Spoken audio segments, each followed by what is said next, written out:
전 오늘 신명기 6장 4절에서 9절을 본문으로 자녀의 첫 번째 교사는 부모입니다 라는 제목의 하나님 말씀을 나누고 있습니다. 사실 지금 우리는 정말 특별한 시대를 살고 있는데요. 불과 수십 년 전까지만 해도 사실 교육을 받는 일이나 고급 정보를 구하는 일은 정말 어려운 일들이었습니다. 책 한 권 구하기도 어려웠고 이 전문적인 지식은 오직 소수의 사람들에게만 허용되는 것이었습니다. 예를 들어서 법학, 의학, 기술, 경제, 정치 같은 분야는 일반 사람들에게는 너무 멀고 어려운 세계처럼 느껴졌습니다. 그런데 지금은 그렇지 않습니다. 지금은 누구나 스마트폰 하나만 있으면 언제 어디서나 정말 양질의 인터넷 강의들을 들을 수 있고 유튜브만 켜도 웬만한 정보는 쉽게 접할 수 있는 시대가 되었습니다. 일상에 유용한 지식들은 넘쳐나고 있고 과거에는 일부 사람들만 알 수 있었던 내용들이 이제는 누구에게나 열려 있는 세상이 되었습니다. 그런 면에서 보면 오늘날은 교육의 귀에도 훨씬 넓어졌고 교육의 질도 분명 이전보다 더 나아졌다고 말할 수 있습니다. 그렇게 교육의 기회와 질이 과거보다 훨씬 더 좋아졌음에도 불구하고 그런데 아이들은 지금 더 점점 혼란과 불안을 느끼고 있습니다. 지금 우리나라의 경우에 청소년들의 정신건강 문제가 정말 심각한 수준이라고 합니다. 조금 과거 자료이긴 하지만 교육부와 통계청이 발표한 2023년 청소년 통계에 따르면 그 작년인 2022년 기준 당시 만 13세, 18세에 이르는 청소년의 자살률이 10만 명당 5.8명이라고 하는데요. 이것은 2012년 그러니까 10년 전 2.6명 대비해서 약 2배 이상 증가한 수치입니다. 그러니까 10년 만에 자살률이 2배 늘어난 거죠. 그리고 청소년의 25.2%, 4분의 1이 최근 1년간 우울증, 우울감을 경험했다고 응답했습니다.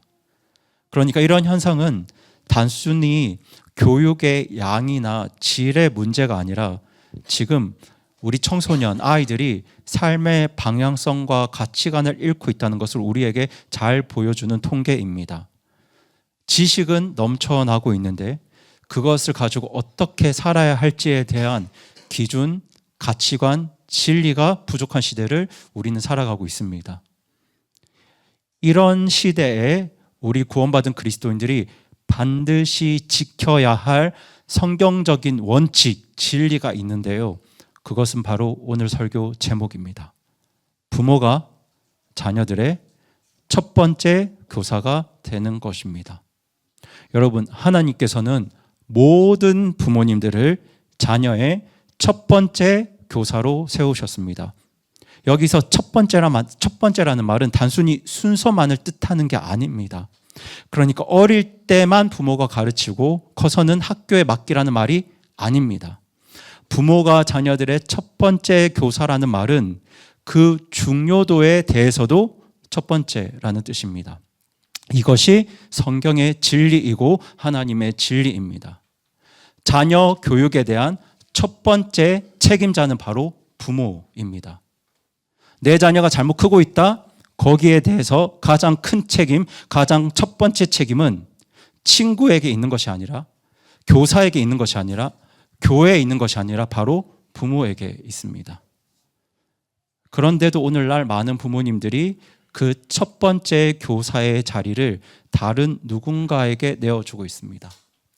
물론 처음에는 내 자녀를 정말 잘 키우고 싶은 마음이 있었을 겁니다. 그래서 학교에 맡기고 학원에도 보내고 과외를 붙이고 영어 유치원에도 보내고 조금 더 좋은 환경을 만들어주기 위해서 최선을 다하셨을 겁니다. 하지만 정작 자녀의 생각과 마음과 가치관과 기준을 책임져야 할 자녀의 첫 번째 교사로서 부모의 자리를 조용히 내려놓고 외면하는 그 현실을 우리는 마주하고 있습니다. 요즘 아이들은 초등학교 들어가기 전부터 스마트폰을 사용하고 유튜브, 틱톡, SNS를 통해서 하루에도 수십, 수백 개의 영상을 접합니다. 그런데 문제는 그 안에 담긴 내용들이죠. 예쁘고 재미있고 중독성은 강하지만 성경과 전혀 다른 가치관이 우리 자녀들에게 자연스럽게 흘러들어가고 있습니다. 어린이 만화에서조차 동성애를 사랑처럼 그리고 있고 성 정체성은 바꾸면 그만이라는 메시지를 아무런 설명 없이 노출시키고 있습니다. 학교에서 우리 자녀들에게 성교육을 하는 아이도 점점 어려지고 있는데 그 내용 또한 성경적인 기준과는 점점 멀어지고 있습니다.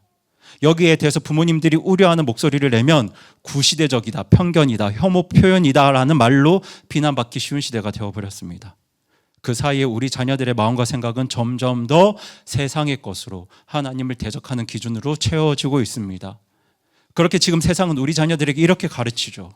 무엇이 옳고 그른지는 스스로 살아보고 너가 정하면 되는 거야. 자기가 정하면 되는 거야. 그러니까 하나님 말씀 같은 거는 꼭 안 따라도 돼. 여러분, 이 말은 결국 성경도 필요 없고 하나님도 필요 없고 내가 좋으면 그게 최고라는 생각을 심어주고 있는 겁니다.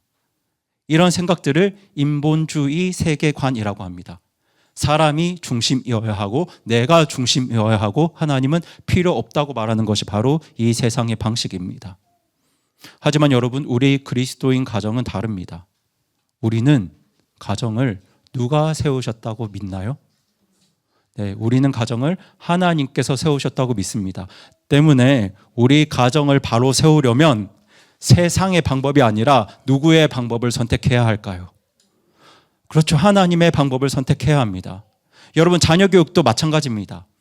가정을 하나님께서 세우셨기 때문에 하나님의 방법으로 자녀를 키워야 자녀들의 삶에서도 좋은 열매를 맺을 수 있습니다. 그래서 오늘 우리가 나누게 될 신명기 6장은 바로 그 자녀 교육에 대한 하나님의 방법을 소개하고 있습니다. 오늘 우리 부모님들은 이 말씀 앞에서 나는 정말 내 자녀를 하나님의 방법대로 양육하고 있는가 스스로 이렇게 되짚어보는, 돌아보는 시간이 되었으면 하는데요. 그렇다고 해서 우리 학생 청년들이 눈 감고 계셔도 되는 건 아닙니다. 우리 학생 청년들은 미래의 부모로서 내가 앞으로 어떻게 나의 미래의 가정을 준비할 것인가 그렇게 고민하고 기도하는 마음으로 말씀을 들어주시면 감사하겠습니다. 그래서 첫 번째로 나눌 내용은 바로 당신은 어떤 부모입니까? 입니다. 여러분, 자녀 교육에서 가장 중요한 출발점이 무엇이냐면 바로 부모 자신입니다. 여러분, 자녀 교육의 시작은 아이가 아니라, 아이가 어떠함이 출발이 아니라 부모가 어떠한가에서부터 시작됩니다. 성경은 부모가 어떤 마음으로 어떤 태도와 가치관과 기준을 가지고 자녀를 대하느냐에 따라서 그 자녀의 믿음과 인생이 달라진다고 말씀합니다. 그런데 안타깝게도 많은 부모님들이 이 사실을 놓치고 살아갑니다. 자녀 교육을 그저 학교에, 학원에, 과외에 좋은 선생님에게 맡기면 된다고 생각하고 정작 가장 중요한 부모 자신의 역할을 가볍게 여깁니다. 심리학자들도 이런 현실들을 우려해서 부모의 양육 방식을 사랑과 통제라는 두 가지 기준을 가지고 네 가지 유형으로 설명하는데요. 그 네 가지 유형을 잠깐 살펴보겠습니다. 이 네 가지 유형을 말씀의 관점에서 살펴볼 때 나는 과연 어떤 부모일까 한번 되돌아보는 시간이 되셨으면 합니다. 그 네 가지 유형이 다음과 같습니다. 그 첫 번째가 방임형 부모, 사랑도 없고 통제도 없는 부모입니다. 이런 부모님들은 사실상 자녀를 방치하는 부모입니다. 일이 바쁘고 피곤하고 어떻게 가르쳐야 할지 몰라서 자녀 교육을 아예 다른 사람에게 다 맡겨버립니다. 학교, 학원, 과외 선생님에게 자녀 교육을 모두 맡겨둔 채 정작 부모는 자녀의 영혼과 기준과 가치관에 관심을 두지 않습니다. 그저 공부만 잘하면 되는 줄 알고 대학만 들어가면 성공한 줄로 여깁니다. 하지만 부모의 사랑과 통제를 경험하지 못한 자녀는 신앙과 그 인격의 뿌리가 정말 약하기 때문에 결국 삶의 기준 없이 방황하게 됩니다. 그렇게 부모가 너무 바빠서 자녀의 내면에는 전혀 관심이 없는 부모님들이 바로 방임형 부모입니다. 두 번째는 허용형 부모입니다. 사랑은 많지만 통제는 없는 부모입니다. 이런 유형의 부모님들은 자녀들을 정말 아끼고 사랑합니다. 하지만 훈계하거나 책망하거나 단호하게 야단치는 것을 어려워합니다. 내 자녀가 상처받을까 봐, 내 자녀가 혹시나 나쁘게 될까 봐, 나쁜 생각을 할까 봐, 그리고 또 내 자녀가 나를 싫어하게 될까 봐, 이런 걱정이 앞서서 해야 할 말도 제대로 못하고 지켜야 할 선도 하나씩 허물어 버립니다. 아빠와 아들이 그저 친구처럼만 지내고 엄마 역시 딸의 고민을 다 들어주는 그저 친구 같은 엄마가 되려 합니다. 하지만 정작 부모로서의 하나님이 세우신 권위와 질서는 다 무너집니다. 그렇게 요즘은 자녀 눈치 보느라 신앙의 기준도 가정의 질서도 흐려지는 경우가 참 많습니다. 하지만 성경은 부모가 자녀를 진심으로 사랑한다면 단호한 훈계와 책망이 함께 해야 한다고 말씀합니다. 사랑만 있고 책망이 없다면 우리 자녀들은 무엇이 옳고 그른지를 제대로 배우지 못합니다. 때문에 훈계와 책망은 사랑의 일부입니다. 그렇게 할 때 우리 자녀들은 삶의 경계선을 배울 수 있고 하나님을 공경하고 두려워하는 법도 자연스럽게 익힐 수 있습니다. 그리고 세 번째는 권위주의형 부모입니다. 통제는 많지만 사랑은 없는 부모입니다. 이 권위주의형 부모는 허용형 부모와는 정반대죠. 권위주의형 부모는 통제와 훈계는 강하지만 사랑의 표현은 거의 없습니다. 설명보다는 잔소리, 이해보다는 명령만 앞세웁니다. 규칙은 많고 통제는 강한데 사랑의 표현과 공감이 부족한 부모가 바로 권위주의형 부모입니다. 여러분, 여기서 제가 말씀드리고 싶은 건요, 권위와 권위주의가 다르다는 사실입니다. 여러분, 권위는 삶의 본과 존중과 사랑 안에서 누군가를 이끄는 힘입니다. 그게 권위입니다. 그래서 우리 하나님께 권위가 있죠. 하지만 권위주의는 권위가 없는 사람이 그저 두려움과 강압으로 나보다 약한 누군가를 억누르는 방식입니다. 그게 권위주의입니다.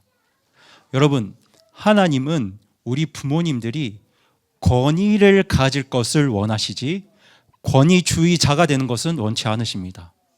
그런데 삶의 본과 사랑 없이 휘두르는 힘은 권위가 아니라 권위주의입니다. 이 권위주의는 오히려 자녀의 마음을 닫게 만듭니다. 때문에 이런 가정에서는 어린 자녀들이 힘이 없을 때는 잠깐 잘 순종하는 것처럼 보이겠지만 시간이 지날수록 아이가 자라면서 스스로 힘이 생길수록 아이의 마음에서는 점점 하나님이 멀어집니다. 그 삶이 점점 믿음에서 멀어지고 그 마음도 차가워집니다. 삶의 본과 사랑이 없는 강압과 명령은 결국 반항을 낳기 때문입니다. 이런 부모가 바로 권위주의형 부모입니다. 그리고 마지막으로 권위형 부모입니다. 사랑과 통제가 균형 잡힌 부모입니다. 그리고 하나님께서 가장 기뻐하시는 부모의 모습이 바로 이 네 번째 유형입니다. 사랑과 통제가 함께하고 권위와 친밀함이 균형을 이룹니다. 자녀를 인격적으로 존중하면서도 자녀의 삶에 대한 하나님의 기준을 분명하게 세워줍니다. 자녀의 감정을 잘 받아주면서도 거짓과 죄와 불의에 대해서는 아주 강력하고 단호하게 책망합니다. 시간을 내어서 자녀와 함께 놀아주고 대화를 하면서도 무엇보다 먼저 자신의 삶으로 자녀에게 신앙의 본을 보여줍니다. 이런 권위형 부모는 말보다 삶으로, 잔소리보다 기도로, 강압과 억지보다는 사랑으로 자녀를 이끕니다. 그렇게 하나님의 방법대로 부모로서의 권위를 세웁니다. 하지만 여러분, 제가 이렇게 말씀을 드렸지만 이런 권위형 부모가 된다는 것이 정말 쉬운 일이 아니죠. 사랑과 통제를 조화롭게 유지하고 건의와 친밀함을 함께 세워간다는 건 우리 힘으로는 참 어려운 일입니다. 왜냐하면 그것은 단지 양육 기술의 문제가 아니라 정말 내가 진심으로 하나님의 질서와 사랑, 하나님의 은혜와 진리를 내가 먼저 그렇게 진실하게 함께 구해야 가능한 일이기 때문입니다. 그리고 이것보다 더 근본적인 이유가 있습니다. 죄와 악함이 이 세상에 들어오면서부터 각 개인들의 마음도 다 무너졌고 그렇게 가정의 질서도 다 깨어지고 있습니다. 서로 사랑하고 서로 돕고 서로 존중해야 할 부모와 자녀가 지금 서로 공격하고 서로 실망하고 서로를 포기하는 일들이 가정 안에서 반복되고 있습니다. 그래서 하나님께서는 누구를 이 땅에 보내셨을까요? 네, 예수님을 이 땅에 보내셨습니다. 우리를 그 죄와 악함에서 벗어나게 하시려고 예수님은 십자가 위에서 죽으셨고 사흘 만에 다시 부활하셨습니다. 그렇게 예수님을 믿는 자들에게 누구를 보내셨나요? 성령 하나님을 보내셨죠. 예수님을 믿는 자들에게 은혜와 진리의 영이신 성령 하나님을 보내셔서 우리 부모님들이 부모로서의 사명을 잘 감당할 수 있도록 우리를 도우시고 우리에게 힘을 주십니다. 그런데 여러분, 불신자들에게는 이 성령님의 도우심이 없습니다. 자기 힘으로 은혜와 진리를 조화롭게 만들어 가야 합니다. 하지만 우리에게는 누구의 도우심이 있나요? 네, 성령님의 도우심이 있습니다. 우리 안에 성령님이 계시기 때문에 우리 안에 계신 성령님께서 저와 여러분을 도우시기 때문에 우리 부모님들은 부모님으로서의 사명을 잘 감당하실 수 있습니다. 여러분, 그렇게 믿으시기 바랍니다. 할 수 없다고 생각하지 마시고 어렵다고만 생각하지 마시고 누가 도우시니까요? 네, 성령님이 도우시기 때문에 내가 권위형 부모가 될 수 있다고 믿으시기 바랍니다. 그 믿음 가지고 하나님의 방법을 선택하시기 바랍니다. 그렇게 할 수 있다는 믿음을 가지고 앞으로 이어질 말씀들도 잘 들어주시기 바랍니다. 그래서 다음으로 나눌 말씀이 바로 부모가 먼저 하나님을 사랑하십시오입니다. 여러분, 성경이 말씀하는 자녀 교육의 가장 중요한 원리는 바로 부모가 먼저 하나님을 사랑하는 것입니다. 우리가 자녀들에게 이렇게 말하죠. 하나님을 사랑해야지, 예배는 꼭 드려야 해, 말씀도 좀 읽어야지, 기도도 좀 하렴. 하지만 우리 자녀는 부모의 말보다 부모의 삶을 먼저 봅니다.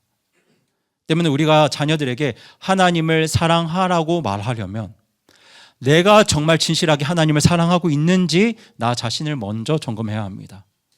그래서 신명기 6장은 자녀 교육의 원리에 대해서 말씀하기 전에 먼저 부모가 하나님을 온 마음으로 사랑할 것을 명령하고 있습니다. 우리 다 함께 신명기 6장 5절 말씀 다시 한번 읽어보겠습니다. 시작. 너는 내 마음을 다하고 혼을 다하고 힘을 다하여 주 내 하나님을 사랑하라. 네. 여러분, 이처럼 지금 하나님의 말씀은 자녀를 어떻게 가르칠 것인가를 말하기 전에 부모들이 먼저 마음을 다하고 혼을 다하고 힘을 다하여 하나님을 사랑할 것을 명령하고 있습니다. 여러분, 우리 자녀들이 정말 잘 자라려면요, 저와 여러분이 먼저 하나님을 깊이 사랑해야 합니다. 우리가 아무리 말씀을 많이 알고 있어도, 우리가 예배를 한 번도 빠지지 않고 헌금을 아무리 많이 드린다 하더라도 우리가 하나님을 진실하게 사랑하지 않는다면 우리 자녀들은 결국 하나님에게서 멀어질 겁니다. 여러분, 한 소년이 있었습니다. 그 소년은 유대인 가정에서 태어났지만 그의 가족이 사회적인 이유 때문에 기독교로 개종합니다. 하지만 그 부모들의 신앙은 기독교로 개종했음에도 불구하고 형식적이고 실용적인 신앙이었습니다. 그래서 그의 아버지는 자기 사업과 사회적인 입지 때문에 교회로 옮겨 다녔고 그 부모의 모습을 본 소년은 이렇게 생각합니다. 신앙이라는 게 결국 자기 이익을 위한 도구일 뿐이구나 라고 생각하게 됩니다. 그 소년이 자라서 누가 되었냐면요, 공산주의라는 무신론적 사상을 만든 칼 마르크스가 됩니다. 여러분, 공산주의는 신이 없다는 생각 위에 세워진 이념입니다. 그런데 그 부모가 기독교인이었습니다. 말과 삶이 따로 놀았던 한 아버지의 모순된 신앙이 결국 그 아들을 하나님 없는 길로 이끌게 된 것입니다. 여러분은 여러분 자녀의 미래가 어디에 달려 있다고 믿으시나요? 좋은 학벌일까요? 안정된 직장일까요? 물론 이런 것들이 중요하겠죠. 하지만 정말 중요한 건 다른 데 있습니다. 여러분, 우리 자녀의 미래는 그들이 하나님을 진심으로 사랑하느냐 아니냐에 달려 있습니다. 여러분, 거기에 자녀의 미래가 달려 있습니다. 여러분, 저는 확실히 말씀드릴 수 있습니다. 하나님 사랑하는 사람은 절대로 그 인생 실패하지 않습니다. 돈이 없어서 학원을 못 가도, 부모의 학대로 큰 상처를 입었어도, 성격이 소극적이어서 대인관계가 원만치 않아도 하나님 사랑하는 인생은 절대로 실패하지 않습니다. 그래서 여러분, 우리 자녀가 정말 행복하게 살려면, 우리 자녀가 정말 복되게 살려면 그들이 무엇보다 누구보다 하나님을 사랑해야 합니다. 진심으로 온 마음으로 하나님을 사랑해야 합니다. 하나님이 주시는 복을 사랑하는 게 아니라 하나님 그분 자체를 사랑해야 합니다. 그래야 우리 자녀들이 행복하게 살아갈 수 있습니다. 그런데 우리 자녀들이 그렇게 자라려면 누가 먼저 하나님을 사랑해야 하나요? 네, 부모가 먼저 하나님을 사랑해야 합니다. 그런데 아시죠, 여러분? 우리가 다른 건 다 억지로 흉내낼 수 있어도 사랑은 흉내낼 수 없습니다. 진짜 사랑은 연기로 버틸 수가 없습니다. 잠깐 하나님 사랑하는 척, 신앙생활 잘하는 척 할 수는 있겠지만 내가 진심으로 하나님을 사랑하는 것은 결국 다 드러나게 되어 있습니다.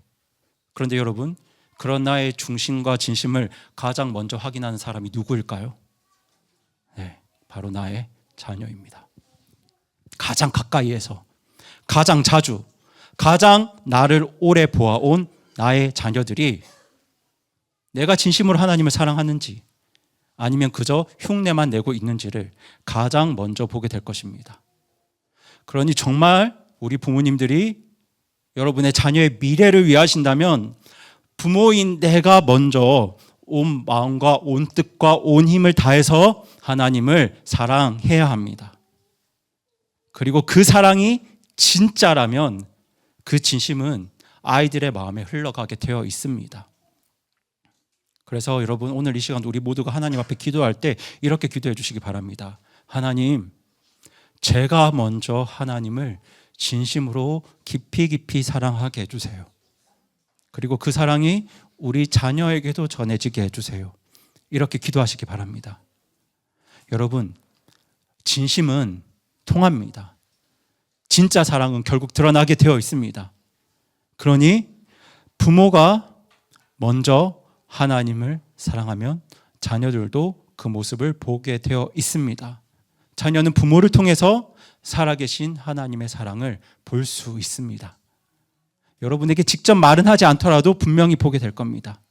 그리고 그 하나님을 언젠가 나의 하나님으로 믿고 사랑하게 되는 날이 분명히 올 겁니다.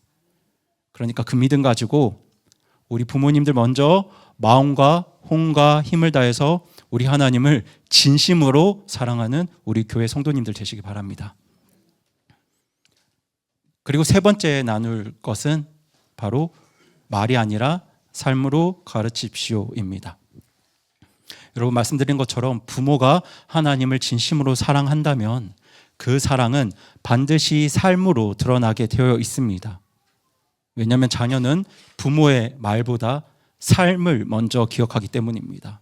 우리가 아무리 예배는 소중한 거야, 하나님을 사랑해야 돼 이렇게 말해도 우리의 행동과 그 말이 다르면 자녀는 우리의 말이 아니라 말과 행동이 다른 우리 삶의 모순을 먼저 받아들이게 됩니다. 그래서 성경이 이렇게 말씀하는데요. 우리 다 함께 신명기 6장 6절 7절 같이 읽겠습니다. 시작. 내가 이날 내게 명령하는 이 말들을 내 마음속에 두고 너는 그것들을 내 자녀들에게 부지런히 가르치며 내가 내 집에 앉아 있을 때나 길을 걸을 때나 누울 때나 일어날 때나 그것들을 말할지니라. 네, 지금 하나님께서는 부모님들에게 내가 명령하는 이 말들을 너의 마음속에 두라고 말씀하십니다. 내가 명령하는 이 말들을 자녀의 마음속에 두라고 말씀하지 않으시고 누구의 마음속에 두라고 말씀하시나요? 네, 내 마음속에, 부모의 마음속에 두라고 말씀하십니다. 그러니까 이 말씀은 부모님들이 자녀를 잘 양육하시려면 하나님의 말씀이 무엇보다 부모의 마음에, 부모의 삶에 먼저 있어야 한다는 말씀입니다. 여러분, 우리 자녀들은 부모의 말이 아니라 부모의 행동을 보고 배웁니다. 그래서 제 딸 은빈이가 자기 전에 자주 하는 말이 있습니다. 뭐냐면 정리는 내가 할 거야. 내가 정리할 거야. 그 모습이 기특하죠. 그런데 얘가 왜 이런 말들을 하겠습니까? 저 아내가 평소에 정리, 청소하는 거 좋아해서 그렇습니다. 그런데 안 좋은 것도 배웁니다, 여러분. 은빈이는 인사할 때 늘 작고 조용한 목소리로 인사합니다. 크게 인사해야지 해도 작고 조용한 목소리로 수줍게 인사합니다. 왜 그렇겠습니까? 네, 제가 조용히 작게 인사하기 때문입니다. 크게 인사하라고 해도 잘 안 합니다. 그러니까 아이들은 좋은 점이든 나쁜 점이든 모두 부모의 말이 아니라 부모의 행동을 보고 배웁니다. 여러분, 신앙교육도 마찬가지입니다. 예배 시간에 말씀을 나눌 때 우리 엄마 아빠가 진심으로 아멘 하는 모습, 우리 엄마가 정말 찬양을 기쁘게 부르는 모습, 그리고 삶의 작은 일 속에서도 하나님 앞에 기도하고 반응하는 모습, 이 모든 것이 자녀들에겐 살아있는 신앙 교육입니다. 때문에 우리는 자녀들에게 말로 가르치기보다 삶으로 보여줘야 합니다. 하나님의 말씀이 기쁨이 되는 삶, 기도가 습관이 아니라 정말 숨처럼 자연스러운 삶, 사랑과 용서가 그저 말이 아니라 정말 그 행동으로 드러나는 삶, 이 삶을 통해서 우리 자녀들은 하나님을 경험하고 배우게 됩니다. 그래서 어떤 자녀들은 이렇게 말하죠. 우리 부모님은 하나님을 믿으라고는 말씀을 하시는데 정작 집에서는 늘 화내고 서로 싸우고 미워하기만 했어요. 여러분, 이런 가정에서는 신앙이 말로만 남습니다. 하지만 하나님을 믿는 부모가 실제 삶에서, 가정 안에서 더 사랑하고 더 많이 용서하고 더 많이 인내하며 살아갈 때 비록 서툴러도 그 삶은 자녀들에게 정말 깊은 인상을 남깁니다. 때문에 여러분, 우리가 아무리 좋은 말을 많이 해도 자녀들에게 가장 크게 다가가는 설교는 우리의 말이 아니라 우리의 행동과 우리의 삶입니다. 왜냐하면 우리가 어떻게 살아가는지 그 삶을 가장 가까이서 지켜보는 목격자가 바로 우리 자녀들이기 때문입니다.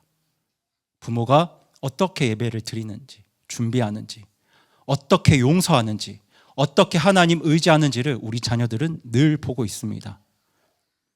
그렇다고 해서 우리가 다 완벽할 수는 없죠. 하나님도 우리에게 완벽을 기대하시는 건 아닙니다. 서툴러도 괜찮습니다.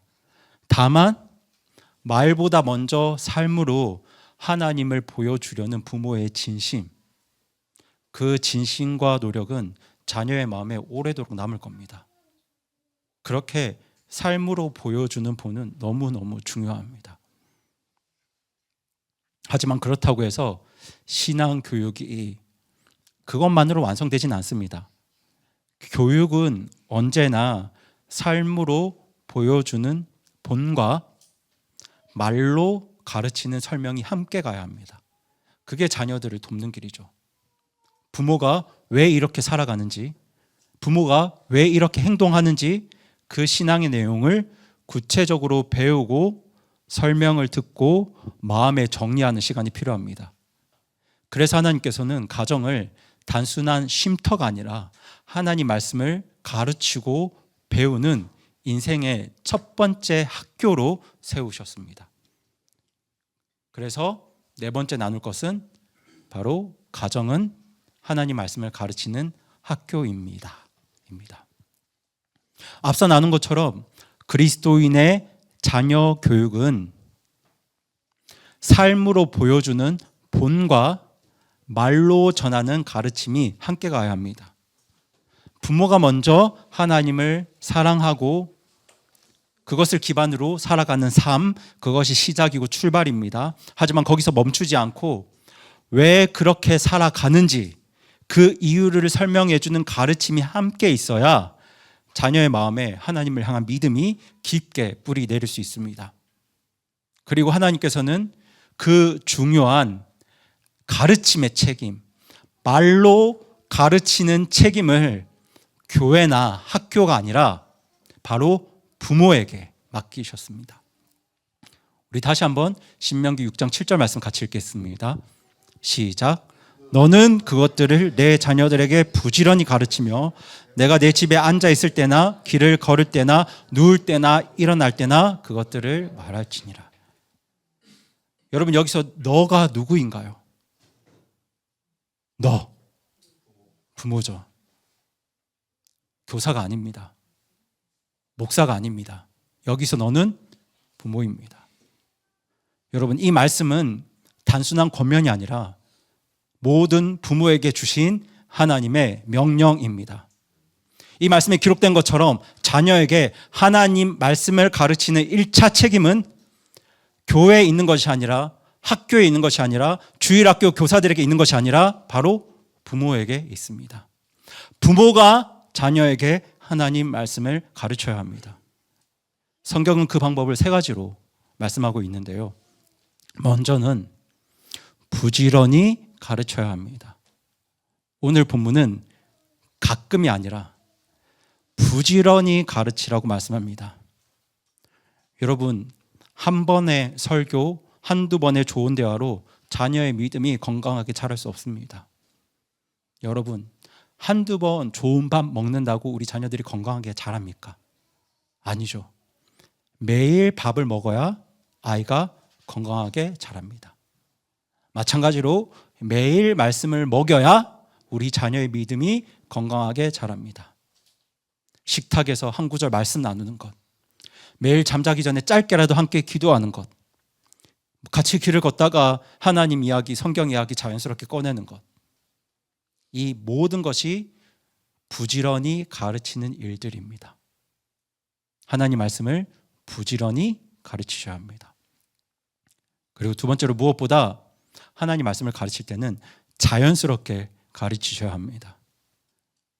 아까 읽은 말씀 기억하시죠? 집에 앉아 있을 때, 길을 갈 때, 누워 있을 때, 일어날 때 말씀을 가르치라고 하십니다.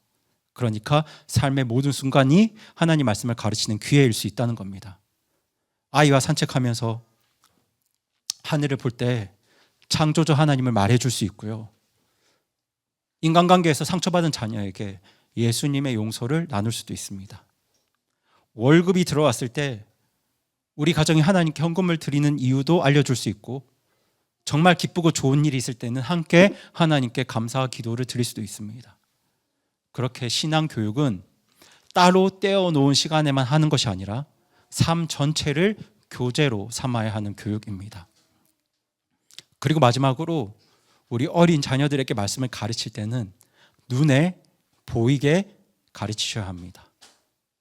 여러분, 이어지는 신명기 6장 8절 9절 말씀을 보시면 이렇게 기록되어 있습니다. 하나님 말씀을 너의 손에 메고 너의 눈 사이에 두고 이마에 표로 삼고 그것들을 집의 기둥과 문에 기록하라고 말씀합니다.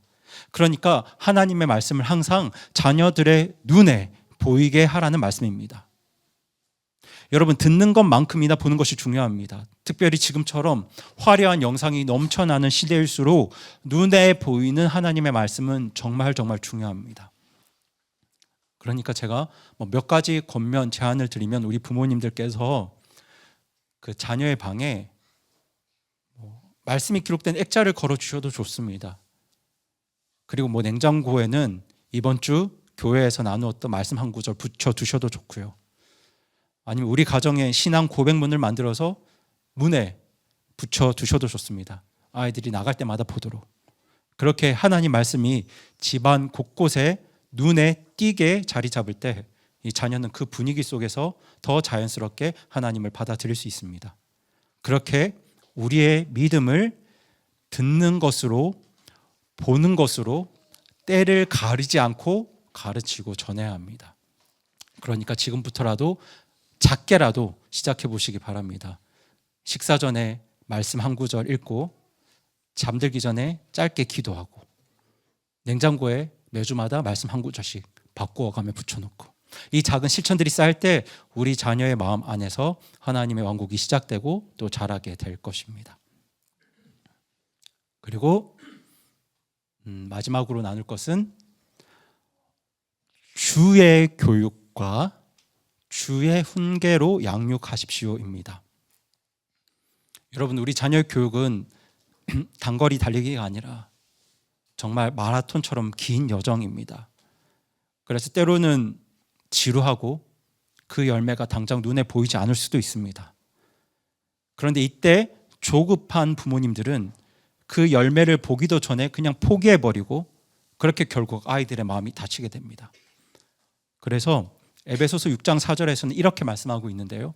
우리 다 함께 에베소서 6장 4절 말씀 같이 읽겠습니다. 시작. 또 너희 아버지들아 너희 자녀들을 노엽게 하지 말고 오직 주의 교육과 훈계로 양육하라. 네. 지금 여기서 하나님께서는 우리에게 주의 교육과 주의 훈계로 자녀들을 양육하라고 말씀하십니다.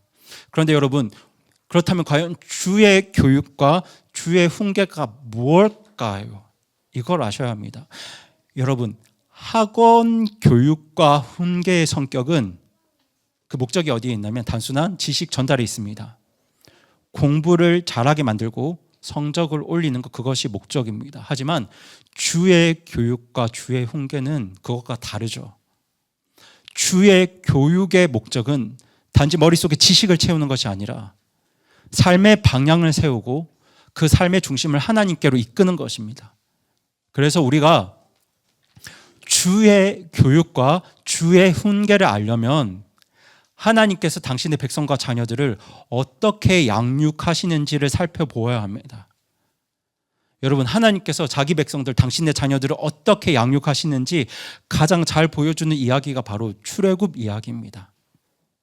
출애굽 이야기에서 볼 수 있는 주의 양육, 하나님의 양육의 특징이 크게 5가지인데요. 우리 그 5가지 한번 읽어볼까요? 처음부터 시작. 예비하다, 가르치다, 징계하다, 용서하다, 인내하다. 네. 이게 주의 교육과 훈계의 특징입니다. 여러분, 첫 번째, 예비하다, 준비하다. 여러분, 하나님은 이스라엘 백성들을 위해서 먼저 예비하셨습니다. 철저히 준비하셨습니다. 무엇을 예비하셨나요? 먼저 모세를 예비하셨습니다. 여러분, 모세가 누구의 예표인가요? 예수님의 예표죠. 먼저 예수님을 예비하셨습니다. 성령님의 도우심을 예비하셨습니다. 그리고 또 뭘 예비하셨나요? 만나와 반석에서 나는 물을 예비하셨습니다. 구름과 불기둥을 예비하셨고요. 수많은 은, 금, 보석들까지 예비하셨습니다. 그렇게 그들이 앞으로 살아가야 할 삶, 광야에서 삶, 그곳에서 잘 살 수 있도록 하나님 모든 것을 뭐 하셨다고요? 예비하셨습니다. 그래서 우리 부모님들, 그리고 우리 미래의 부모님들 뭘 해야 할까요? 예비하셔야 합니다. 그리고 하나님께서는 이스라엘 백성들을 직접 가르치셨습니다. 그래서 하나님은 시내 산에서 이스라엘 백성들에게 뭘 주셨나요? 네, 율법을 주셨죠. 십계명, 율법을 주셨습니다. 하나님은 자기 백성들에게 직접 율법을 주셔서 그들이 하나님의 백성으로, 자녀로 어떻게 살아가야 하는지 직접 가르치셨습니다. 그리고 하나님은 이스라엘 백성들을 책망하고 징계하셨습니다. 하나님께 직접 가르침을 받은 이 이스라엘 백성들이 자꾸 하나님께 불순종합니다. 죄악을 범합니다. 그런데 그럴 때마다 하나님은 그냥 넘어가지 않으시고 이스라엘 백성들을 징계하고 책망하셨습니다.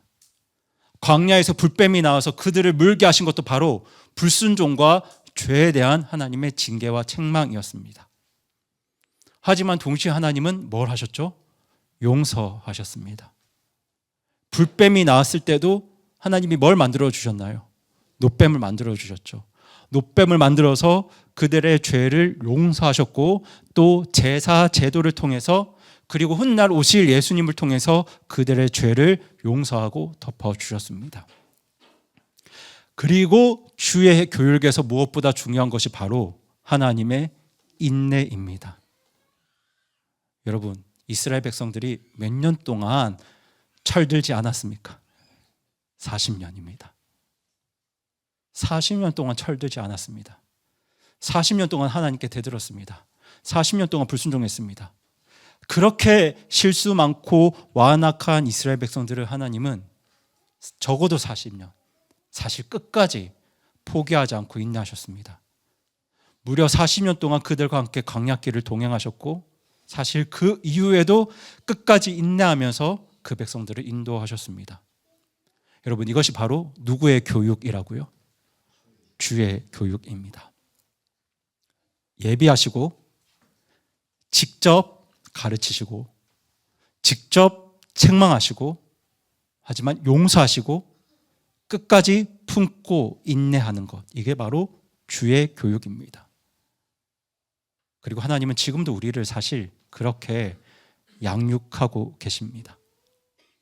그리고 부모인 우리에게도 주의 교육과 훈계로 하나님의 방법으로 자녀들을 양육하라고 말씀하고 계십니다. 우리 자녀들이 무엇 필요로 하는지 미리 살피고 준비해 주는 것, 그리고 매일의 삶 속에서 하나님 말씀을 부모가 자녀들에게 직접 가르쳐 주는 것, 아이가 잘못할 때는 엄하게 야단치고 책망하는 것, 하지만 그 아이가 잘못을 뉘우칠 때는 몇 번이고 용서하는 것, 그리고 이 모든 지난한 과정을 인내하면서 끝까지 나의 자녀를 포기하지 않는 것, 이것이 누구의 교육입니까? 주의 교육과 주의 훈계로 양육하는 방법입니다. 하나님은 그렇게 저와 여러분, 당신의 자녀들을 양육해 오셨고 오늘 우리 부모님들도 이 하나님의 교육 방식대로 자녀들을 양육하셔야 합니다. 그런데 여러분, 우리가 이렇게 하고 싶어도 잘 안 되시잖아요. 왜냐하면 하나님의 방식대로 양육을 하려면 누구를 닮아야 할까요? 우리가 예수님 하나님을 닮아야 하잖아요.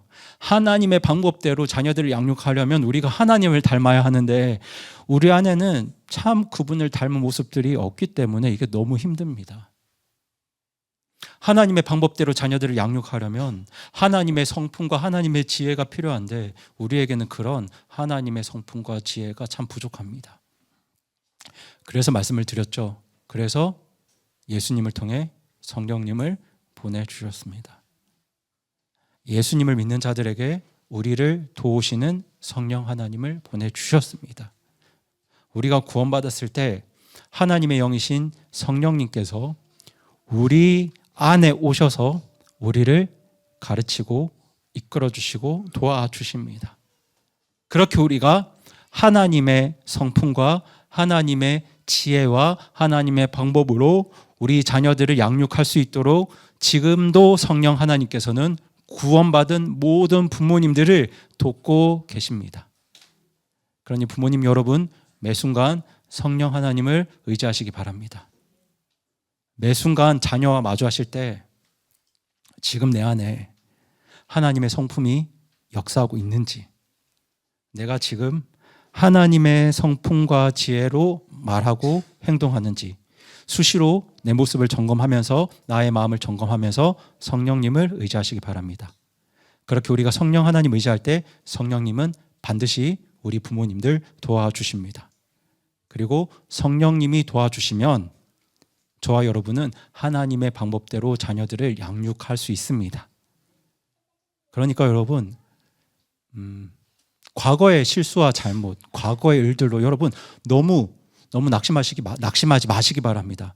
우리 부모님들 오늘 성령님의 도우심을 구하면, 지금 성령님 의지하시면 우리 모두가 다 주의 교육과 주의 훈계로 자녀들을 양육하는 믿음의 부모님들이 되실 수 있습니다.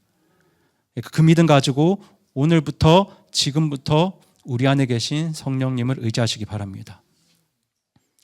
그리고 혹여나 이 자리에 아직 구원받지 못한 분들 계시다면, 그러니까 내 안에 성령님이 계신지 잘 모르겠다 하시는 분들이 계시면 예배가 끝나고 저에게 꼭 도움을 청해 주시기 바랍니다. 왜냐하면 하나님의 방법대로 자녀를 양육하는 일은 예수님 믿고 성령님을 의지할 때만 가능한 일이기 때문입니다. 여러분, 세상의 모든 부모는 나의 자녀가 건강하고 올바르게 자라기를 간절히 바라고 기도합니다. 저도 그렇고 여러분도 그러실 겁니다. 그런데 여러분, 다시 한번 여쭙겠습니다. 나의 자녀는 누가 만드셨습니까? 하나님이 만드셨죠? 우리 가정은 누가 세우셨나요? 하나님이 세우셨습니다. 부모와 자녀의 관계는 누가 디자인하셨나요? 하나님이 하셨죠. 다 하나님이 하셨습니다. 그렇다면 자녀를 바르게 키우려면 우리가 누구의 말을 들어야 할까요? 하나님 말씀을 들어야 합니다. 하나님이 창조주시고 하나님이 가정을 세우신 분이시고 하나님께서 부모와 자녀의 관계를 설계하셨습니다. 그러니까 우리는 그 누구의 말보다 하나님의 말씀에 귀를 기울여야 합니다.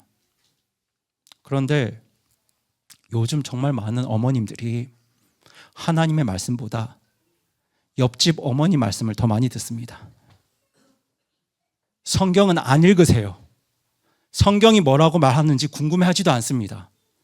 그런데 옆집 엄마가 자녀들을 서울대 보냈다, 그런 소리 들으면 그 선배 어머님의 육아 조언에는 온 마음과 관심을 쏟습니다. 물론 충분히 이해되는 부분이고 이것을 나쁘다고만 말할 수는 없죠. 때로는 유익한 정보도 있고 도움이 되는 지혜도 있을 수 있습니다.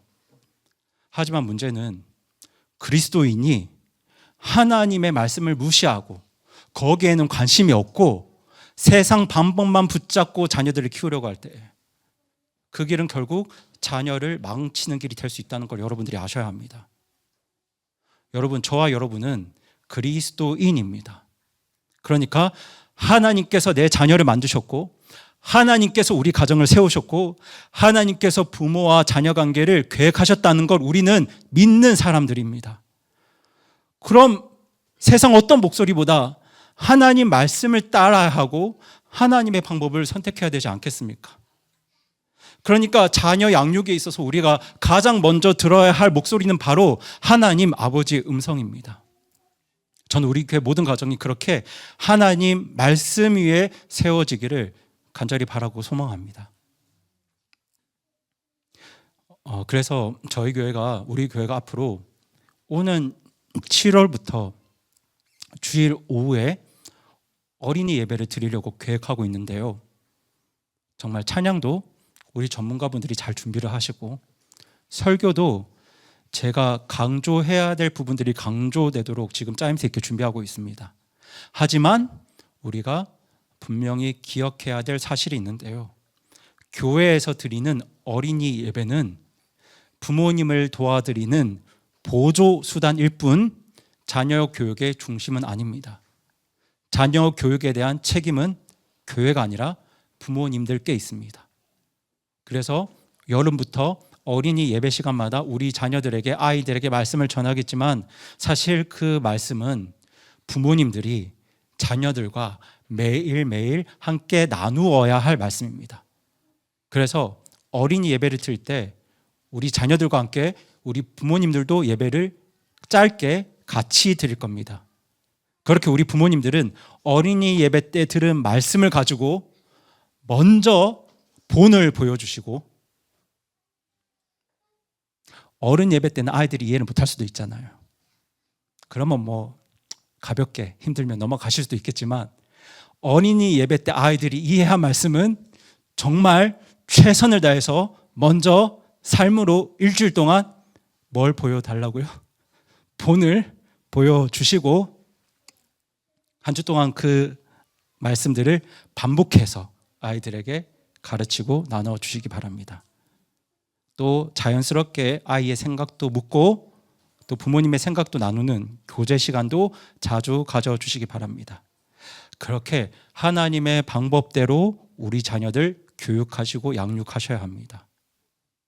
여러분, 이 일들을 하라고 우리 귀한 자녀를 우리 부모님들께 보내신 겁니다.